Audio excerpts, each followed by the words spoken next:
All right, you guys, on this one we're just going to get into it, and you will notice that I used different pictures of Chantal before she started filtering herself to the gauze. It's just like I was watching old videos of hers. I'm just amazed how often she changes her face with the filters. But let's just get into this one. All right, Is my fasting blood for today. I'll explain in my video coming up right now.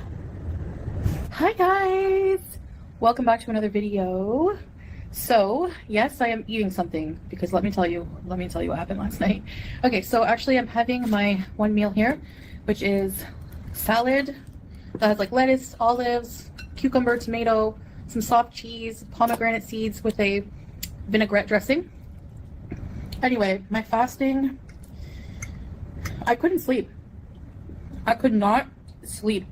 I've had the worst pain in my stomach and the worst headache, and I know that's the detox symptoms, but like, no, ma'am, the stomach pains you're feeling to me sounds like for the first time in a many years you're actually feeling hunger pains.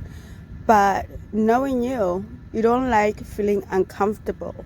You were not gonna die. Only thing you're experiencing was hunger pains. That's all. I'm like, I have to eat something. So last night I was craving oranges, so I had an orange sliced up and a piece of soft cheese, the squares. And this is bad though. I had a package of noodles, just one. And that stopped the nagging, the pain, the nagging. What she means is she was able to alleviate her hunger pains, and actually it's a good thing to allow your body to know when it's hungry.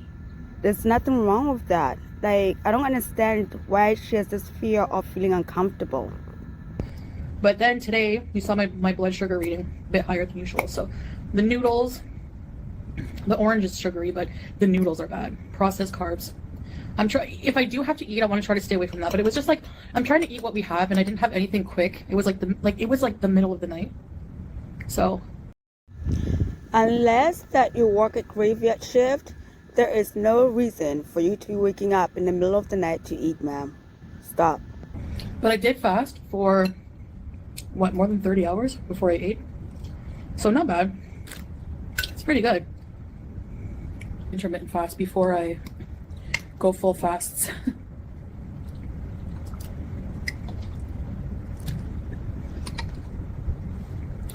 I don't think I'm gonna eat the skin.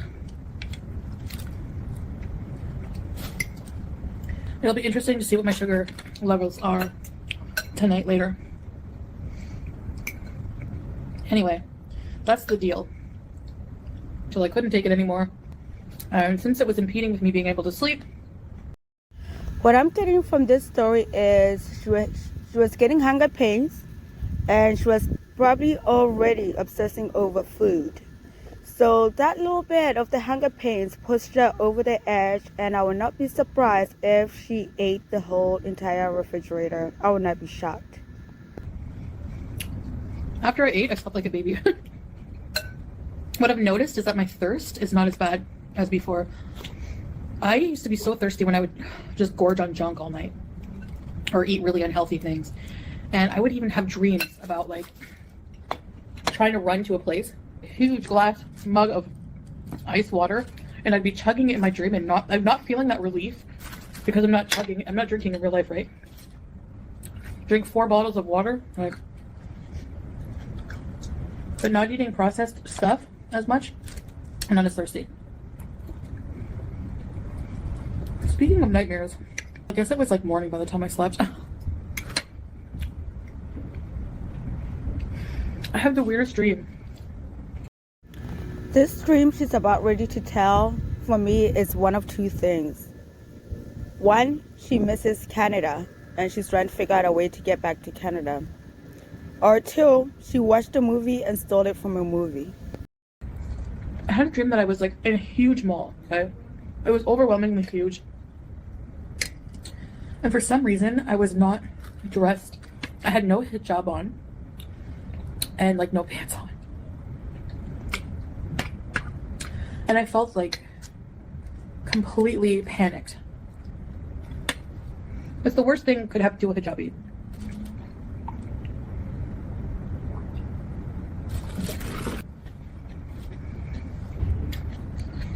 I can't see. I don't know what's going on with my hijab right now. I'm like, I need to find a clothing store for obese women, and they have to have hijabs. So I'm looking for a place. I come across this clothing store, and it was like multi-levels. It was huge. It like stopped at one point, contiguous on another side of the mall. It was weird. And for some reason, I'm like running on all fours to the store, and it was like called like Pink Llamas plus size store. So I go in, and there's all these people, and the clothes were like ugly AF. They were like pantsuits for like, you know, I don't know. They were ugly pantsuits. Like they were. Then my mom shows up and my uncle for some reason, and they're like trying to help me. My mom like has bought. She used to, when I was in Canada, she used to buy me a lot of clothes. Like if she would see it, like if she was at Maurice's or somewhere, Pennington's, she saw like a nice shirt, she would get it for me if she thought it would look good on me. And she usually has good style taste, like more conservative because she's my mom. But so she was picking out a shirt, and I'm like, wow, that's Chantal, no offense, but your mother has hideous taste. I mean, even you have hideous taste.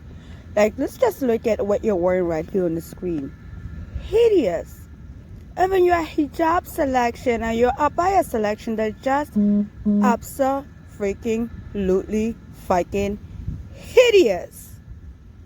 Like, ugh.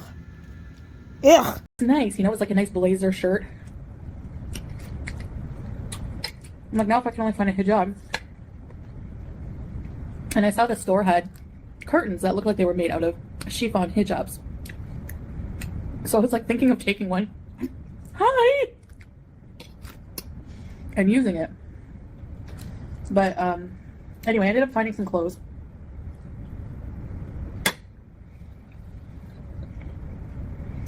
I'm like, how much is it gonna be?